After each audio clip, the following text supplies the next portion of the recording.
Welcome to another weekly market insight where we try to sift through the noise and get to the signal so you can have actionable advice and make informed decisions. Joining me this week is Chris. Weekly, it's quarterly update. Yeah, we are doing the quarterly update, but please stick around because we have an announcement for a client event at the end. So what happened this quarter? What was going on? Was there anything? Yeah, it was a little volatile. A little volatile? Well, why don't we check our scorecard to see how we did from the beginning of the year when we projected out what we thought would happen in 2021. Highlighting the red areas, I think we're going to talk a little bit about the bonds, though, because as we were reviewing this right before we started recording, a lot of those were good points, too. So one thing was a possible third wave from coronavirus.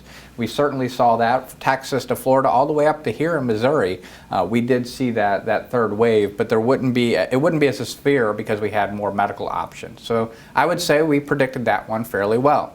If we get down to domestic economy, declining dollar reduces imports and increases exports. That's a miss. That is a big miss. We certainly have seen a lot of imports coming in, so much so that last week we were talking about just the supply chain disruptions because there are so many ships off waiting to be getting into port. And I just saw a clip today of how many ships are around LA, and it was just amazing how many ships are sitting out there trying to get in port. So definitely off on the dollar declining, and we're seeing exports grow, not imports. Inflation returns in the broad index. I would say we hit that one quite well.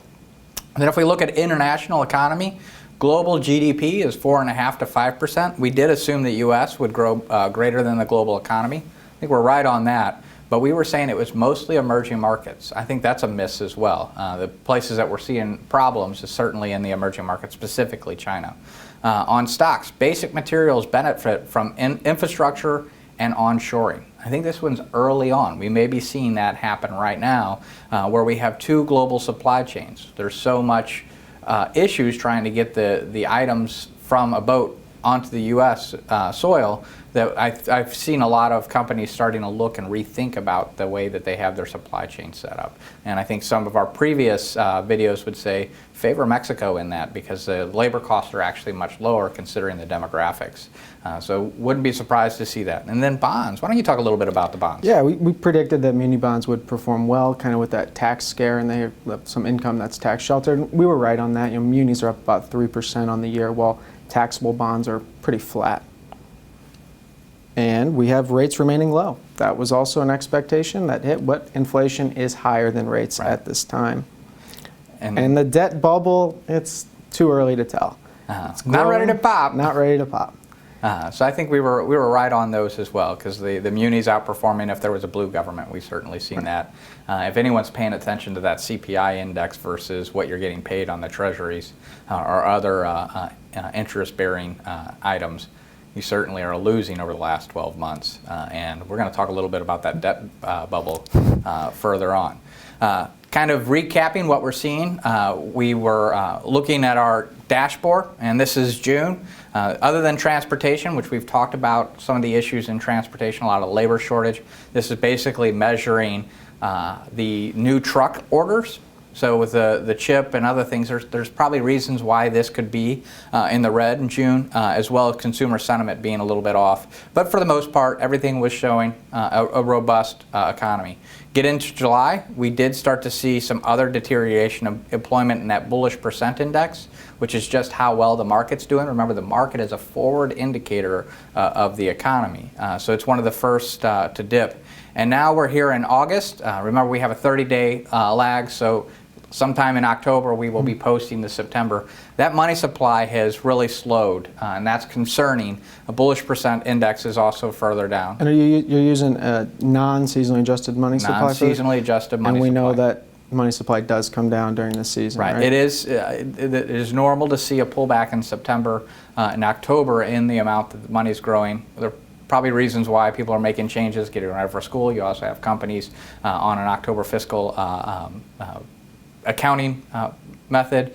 So there are different things. We haven't seen the yield curve really pull back, which is important. But I would say that we're starting to have some very cautionary components come up on our dashboard. We'll be paying attention to that yield curve.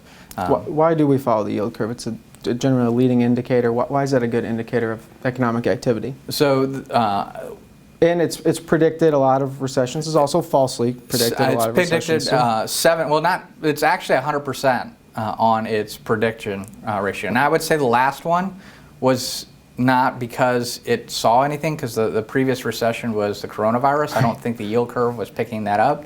Maybe it is. Maybe there's a lot of market information priced in it, but it's not for the fundamental reason that we think that the yield curve matters. And it's basically the banks are able to create money by loaning money out off of the depositors' money that they have. So they have a short-term payment and a long-term receipt. And if that's positive, doesn't matter where the interest rate is, 8 with a 10, 15 with a 20, or 0 and a 2, the banks can make profit off of lending long and borrowing short. And that allows them to create credit or create money in the system, which we think is bullish on asset prices. So if that flips, the banks begin to stop borrowing. They may actually call loans so they can continue to pay depositors, and that shrinks the money supply. So at this moment, we're not seeing a pullback or a demand for cash being greater than the demand for loaning. I did notice yesterday, if I'm just looking at one day, which is always noise, we saw the cash yields go up and the 10-year yields slightly decrease. So they did go in a little bit different direction to flatten. And we can see here we're still at 1.4, very positive. But if that trend from the peak continues to move, I would say we'd become very cautionary. And looking at it quarterly, there really wasn't a whole lot of movement. We ended the quarter kind of close to where we started, but there was a lot of movement over the last couple of weeks as rates were coming off of that lower bound, moving back up 20 basis points. And they moved quickly. That was surprising at the speed. So here's the dollar. You want to talk about that, Chris? Yeah, we kind of referenced it earlier. This is the year chart of the dollar, and it's actually very strong, or the fastest turtle, or however that statement goes. And it's an index made out of 6 currencies: that euro, yen, pound, Canadian dollar, krona, and franc.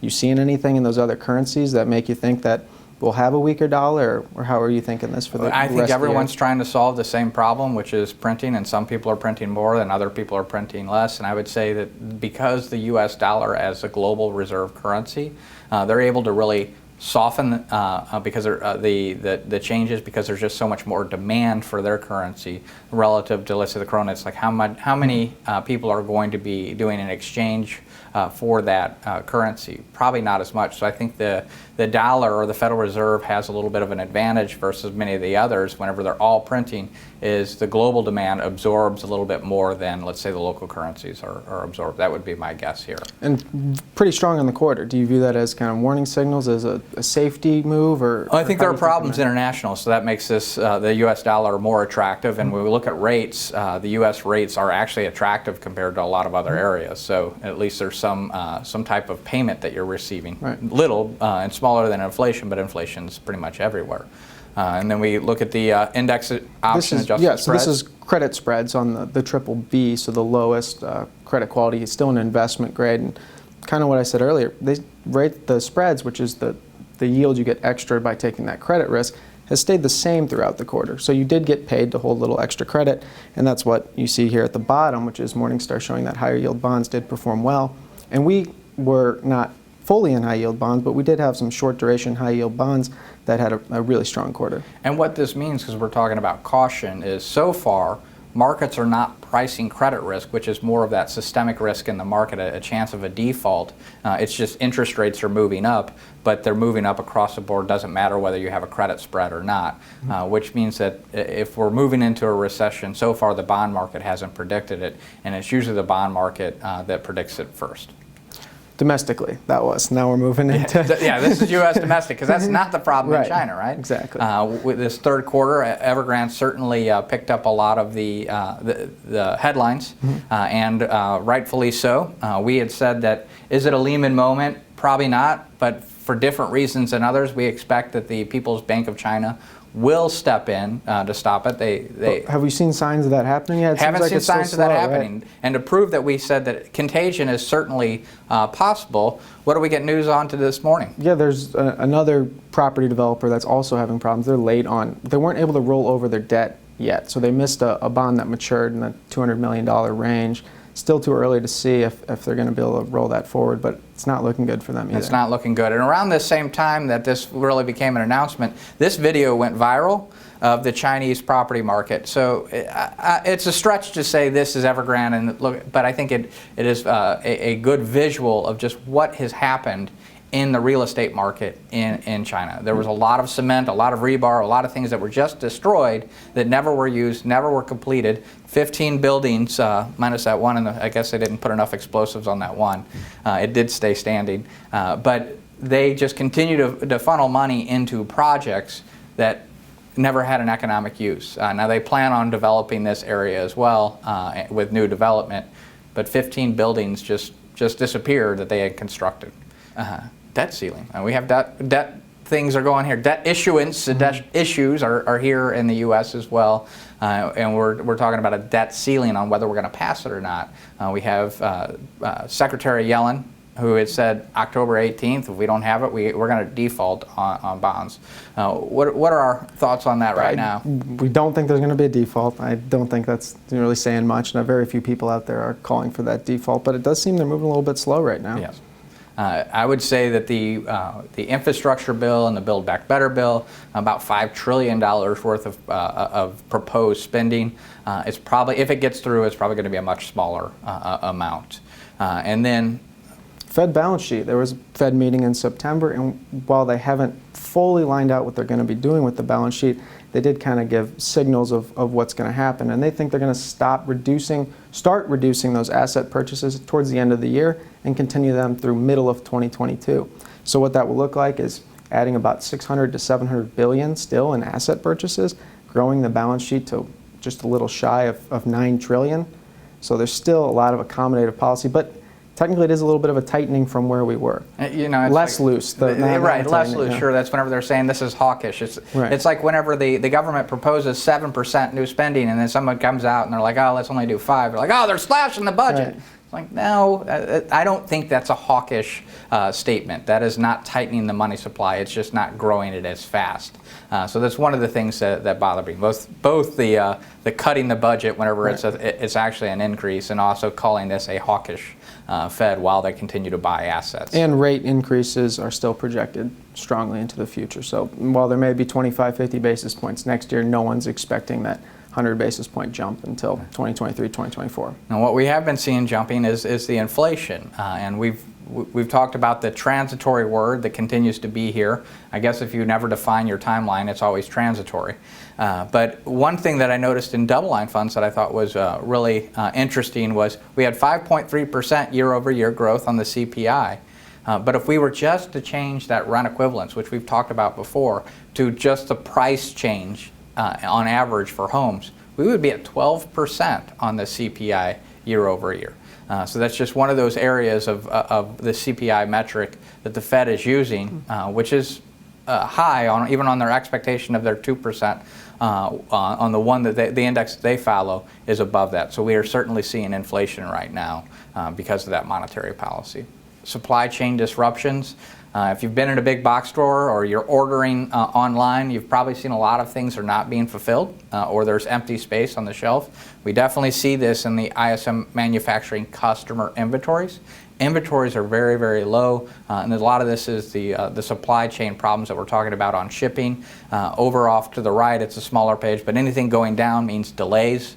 So we're seeing more and more delays in things being delivered, while shipping freight costs, especially in Shanghai, have really gone through the roof on price. So there's a lot of moving parts on this. Are you expecting this to resolve itself, or should we save this slide for next quarter? So one of the things that we want to do is take a real deep dive. So that is probably going to be our next week's call, is just taking a deep dive into those supply chains to understand what is actually going on, what's the likely time frame to resolve it. One thing that I would say is kind of a sneak peek is there's basically 3 shippers across the ocean, and it's very capital intensive and very low margins. I don't think they're going to be in a hurry to resolve the matter by increasing their fleets. They're probably going to enjoy some of the cushion that they have from the higher margins at the moment. And that would be one of the ways to resolve it, was just more ships. And then if we look at labor shortages, which we said it's not just the ships that's getting the stuff off that's really causing the problem. We have about 5.3 million less workers than the peak prior to the COVID crisis. And so it's causing a labor shortage, and there's compensation issues where they're now having to bid them up. And the people that are probably benefiting the most are the younger. So it's more that service-oriented market, lower technical proficient jobs that are really getting the benefit of these labor shortages and wage increases, not so much the professional class. Job number coming out on Friday, so we'll be talking about that more next week as well. Absolutely. Energy prices, and we're not covering China's energy prices in this slide, but they have been having energy crisis there, specifically coal. And last night they allowed some of the Australian coal that was already in China, but they had basically sequestered it for no use. They're now pulling that out because there is such a shortage in Chinese coal, and there's this spat between Australia and China on trade policy for coal. So there's energy problems in China, but it's not just China. One, our price of oil has moved up. We'd have to now go back to 2014 to see prices this high. But that's not the biggest story. That's not the story that's really taken headlines. The natural gas issues in Europe is certainly spiking. So back in, I think it's April, it was under $20, and now it's at 117 at the time of the printing. And I think it went up 40% overnight. I don't know if it's corrected and pulled back some of that. So there are certainly issues, and it's causing some shock waves through the system. So a lot of fertilizers, there was an ammonia plant that was closed because of the price. I know the Dutch actually have a lot of greenhouses that are dependent upon natural gas heating. So there's areas, especially in the food section of Europe, that is at these prices are not economically viable. So either prices of food and prices of ammonia have to go up substantially, or the price of natural gas goes down. Now, one thing is the natural gas is fairly regional, so we're not seeing the impact as great as it is in Europe here in the U.S., because you'd have to put it on ships and ship it over. We've already talked about some of the delays and costs of trying to ship things, but when it was up substantially yesterday, there was some movement, about 9% movement in natural gas. I noticed this morning it was down about 6 or 7. So how that plays out and whether we export and resolve it, which means higher prices in the U.S., still to be determined. A lot of moving parts here, though. Why don't we jump into that so we can see the third quarter, this middle column. The one area that was positive for the quarter, S&P 500. We were overweight S&P 500, but we weren't overweight the entire quarter. So we did capture a good chunk of that. S&P 400 and 600, that mid and small cap, were negative. We did have some exposure in that small and mid at the beginning as we rotated out. So we did participate a little bit of the underperformance there. EFA we've been underweight. That's a good thing to be underweight. Emerging markets, look at that negative return. That's one of the reasons that we have been mitigating in non-taxable accounts our exposure in emerging markets, because it's so problematic over there. Surprising to us, I would say, at the beginning of the quarter is just how much the commodities have moved, up 6.59%. None of which are in precious metals. It's mainly energy and foodstuffs. And then we got the real estate, which had a positive quarter. So digging a little bit further in, we can see that our Qs, if we would have been in them the entire quarter, certainly would have been the right play. And now, since the beginning of the quarter, and really the last week of the last quarter, they gave back some for sure. EFA and emerging markets were down, and then commodities. Anything on here that you want to comment? It's a lot of data. I don't want to confuse the watchers. We'll probably talk more about it when we show our actual models. Sure. And then if we look at the sectors, basic materials and industrials were one of the poorest performers. Financial services were positive. Right now, they are absolutely the leaders. A lot of it is the energy. Don't know how long the energy problems are going to last, and we're trying to unwind and figure out what's the resolution. I don't think $117 is viable for the natural gas price. So my guess is at some point there's going to be a sharp correction down as it gets resolved. We just don't see what that resolution is at the moment. Could be Russia's pipeline is open up, and all of a sudden they've been holding back production and they pour it in. That certainly is a possibility for politics trying to take advantage of the situation. And if we look at globally at the map, once again, China's the red. Right? U.S. is light green. We don't want to invest in Russia at the moment, even though it was doing quite well. Same with India. So that's why we've been heavy U.S. dominant for the quarter. GDP continues to drop on the Atlanta Fed forecast, though the blue chip consensus of economists see it rising. And another interesting thing is we lost our money supply number provided by the Fed on a weekly basis. There was another one called the Nowcast done by the New York Fed. They've also suspended that. So a lot of data, which should be easier to track now, is falling off. So just making a comment on that. If we look at price points, certainly see a correction as a possibility. If we hit 4,083 on the S&P, that would be a technical correction. We would see that as a buying opportunity. They're more likely. If we hit that, I think the $5 trillion worth of spending is probably going to be front and center as a response, right or wrong. That they'll probably push that through. Current support is down to that 42.58, and just a lot of moving parts, but going back to that seasonality, that's to be expected. We think 12 months from now, we're going to be higher, probably new highs in the S&P 500, based on what we see today. Obviously, if that dashboard starts to see that yield curve really drop, then we're going to become more and more conservative. It's one of the first times that we saw when we're ranking where bonds are moving up. We can see this here. That was that worry, maybe safety trade I was asking you about, which is, in that first column there, you see the dollar is moving up and U.S. Treasury bill. Right. Are you getting concerned yet with those moving up? Concerned, yes. Starting to think about more safety and how something acts in a downturn without losing that equity exposure, because this could be resolved quickly. Let's say the interest rate movement is solely because of the debt ceiling scare, and all of a sudden that debt ceiling gets passed. Well, that interest rate could quickly come out of this, and all of a sudden, everything that's kind of trending down moves back up. We don't want to miss that. Now, we don't want to participate as much if there's a downfall, so it's trying to figure out how do we get in positions where we have reasonable upside with some downside protection, because the probability of a market correction is higher than it was, let's say, 3 or 4 months ago. So that's what we're trying to do, but we are not expecting a significant correction or a bear market at the moment. But if the data changes, we'll change our opinion on that. Yes, this is model performance by specific asset class. So if we're looking on the left there, those are the two major that fall into qualified accounts, so Signal and qualified moat. The main thing to point out there is an allocation to small cap and emerging markets, which you referenced earlier. You did not want that. We had a little bit too much. And those are those bars on the downside showing a reduction. Real estate was strong, but we did not have exposure to commodities as well in those strategies. So that's kind of what kept those from lagging the benchmark. A lot of those are in taxable accounts, so we have higher emerging markets, and we also reduce the commodities and real estate. Mm-hmm. And we do those for a reason. Commodities and real estate are going to distribute all their gains out as short term. Because it's essentially futures, which are not going to be there for 366 days. So there's tax reasons on why we don't have exposure in many of those strategies.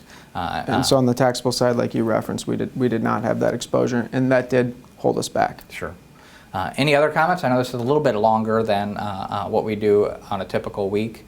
You had an announcement. I do have an announcement. So we are going to be doing a client event here coming up on October 24th. So look for a flyer. We'll probably add a slide next week to that, and it's going to be a fun fall festival, I believe out at Eckert's Farm, where you'll be able to bring your friends, bring children, grandchildren. I think there's a haunted hayride. There's all kinds of fun things, and I'm sure there's going to be pumpkin spice latte and apple cider, because fall festival can't happen without those things. If you have any questions, please give us a call. You can reach us at the number on the screen here. If you'd like to talk to a lead advisor and you're more tech savvy and you want to go to our internet, you can actually request a conversation through there. And if you haven't done so already, please click down on that subscribe button so that you never miss out on these updates. If you enjoyed this conversation or are looking forward to that fall festival, hit that like button while you're there, and make sure you share this information with any friends, especially with some of the changes that we are talking about, and a possible market volatility coming up and what to do with your portfolios. We appreciate your time and look forward to seeing you next week.